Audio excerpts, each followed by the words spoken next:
It's October 23 and this is the update for our Burgess Apartments renovation.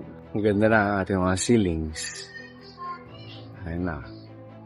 Ito, okay na. Ganda ang ating mga walls. Ayos na. CCTVs, dalawa na install na. 1, 2. Operational na ang computer shop. Ayan, daming tao.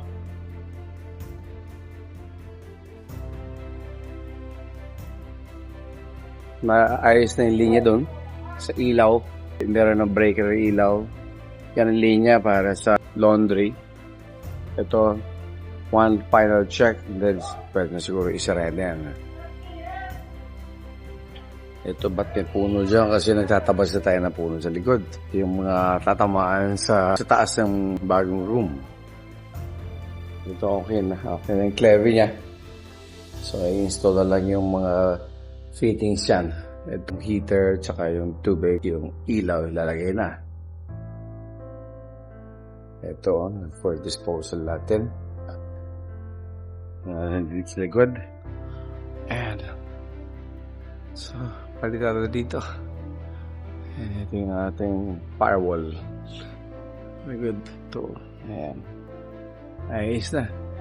Tingnan natin sa taas. Ito, ready for installation na smart lock. Papa-install na natin yan. This room's ready for occupancy. Tingnan natin yung room.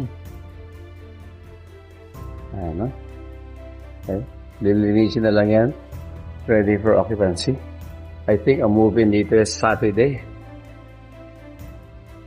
This one also is ready for occupancy. Ito rin is also ready for occupancy. Ganda. Ganda.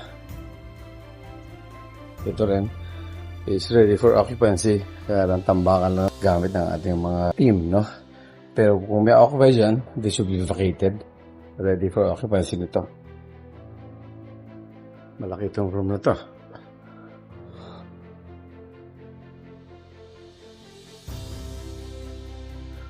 Nice.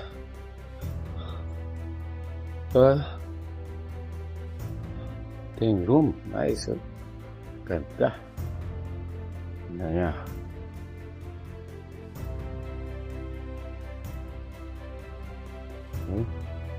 Ito sa loob. Kaya ayos yung mga kanduan dyan. Ayos na. Ganda. Lagyan ng mga rafters yan. Na-order na yan. Parang sa bubong. Dito, ganun din. Okay na itong atin eh. Ito na nag-swing out na. Ito swing in. Papasok yan. Okay na yan. Ganda yan. Naka-install na. Oh. Galing. Yan ang bagong poste. Yan ang bagong posting ilagay dito. Hindi na buhos, binuhusan na. Galing.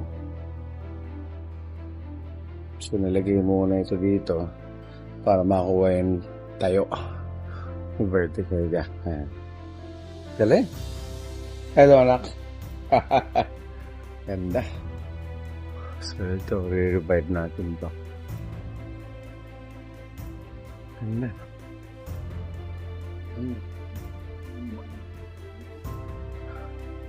Okay, so it's October 23 and this is the update for our Burgess Apartments renovation. Till next time, see you.